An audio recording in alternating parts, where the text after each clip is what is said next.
Comment tu l'as rencontrée? OK, je l'ai rencontrée, c'est simplement par accident. Elle est rentrée dans mon champ de vision. Je n'ai pas un gros champ de vision.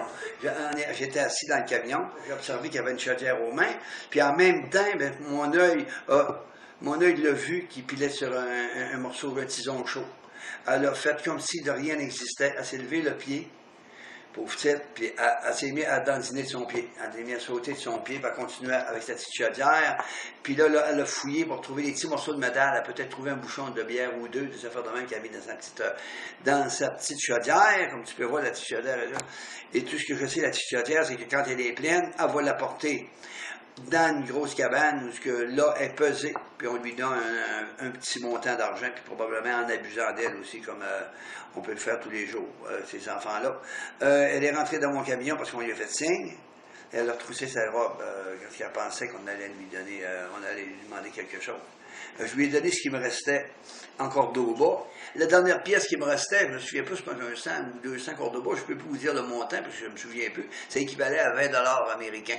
Fait que je lui ai donné. Elle l'a simplement fermé dans sa main, puis elle ne croyait pas. On voit sur la photo, quand je suis dans le Jeep, qu'elle ne croyait pas. Donc, quand je suis venu pour la laisser sortir, le chauffeur me dit que son espérance de vie ne serait pas très très longue si elle quitterait le camion. Ça fait qu'il a fallu aller la reconduire où elle nous a dit que c'était en sécurité tout près du cas de Morel. Puis je peux vous dire que c'est pas un château. C'est entre des montagnes de détritus. Il y a toutes sortes de cabanes qui sont faites avec du papier, du bois, du bambou, de tous les matériaux possibles. Elle s'est enfoncée là-dedans et elle a disparu. C'est ça notre fille. Fait qu'il faudrait essayer de la trouver, elle, puis donner. Parce qu'elle aussi, elle doit un petit soleil qui brille pour elle. Fait que si on pourrait le sortir de là, il donnait de quoi qu'elle n'a jamais eu, mais de quoi qu'elle espère qu'elle a. Bon, tu perds la vue. Oui. T'as quel âge? Oui, j'ai 65 ans depuis quelques jours.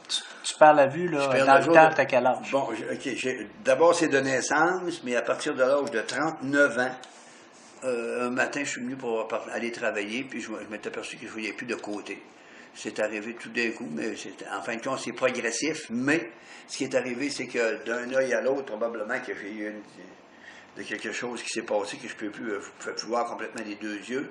Et puis, au lieu de voir de côté, là, je voyais seulement en avant de moi, et au lieu de voir mes pieds puis mes jambes, je voyais absolument rien. Je voyais comme dans les corridors.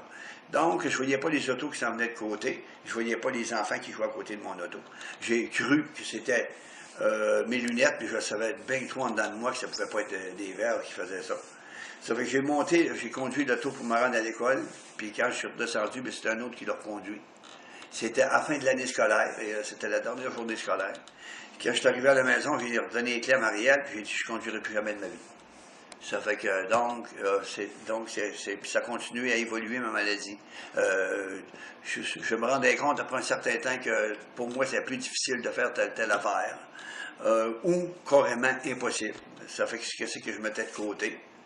Mais comme on dit, une porte se ferme et une fenêtre se rouvre. Donc, je trouvais toujours moyen de m'organiser. Comme je trouve toujours moyen de m'organiser encore maintenant. Maintenant que c'est rendu assez sérieux, je vois pratiquement plus rien. J'ai trouvé d'autres façons de fonctionner. Et puis ça fonctionne très très bien. Je peux pas dire que je m'en courir. Je peux plus faire de bicycle. Je peux plus faire beaucoup d'affaires. Quand je me promène sur la rue, je suis obligé de tendre l'oreille beaucoup, puis de regarder avec mon petit champ de vision beaucoup plus qu'avant. Mais c'est une façon de vivre, puis on s'habitue. C'est pas plus grave que ça. J'ai de l'espérance que d'ici 2-3 ans, il y a un projet qui fonctionne très très bien. On m'a promis que je pourrais avoir une vision parfaite. Donc pour moi, une vision parfaite, ça aurait existé. Je me souviens de mon enfance que je ne voyais pas l'entour de moi. Puis ça remplirait tout le temps. Fait que ça serait quoi une vision parfaite, 100%? Je ne sais pas du tout.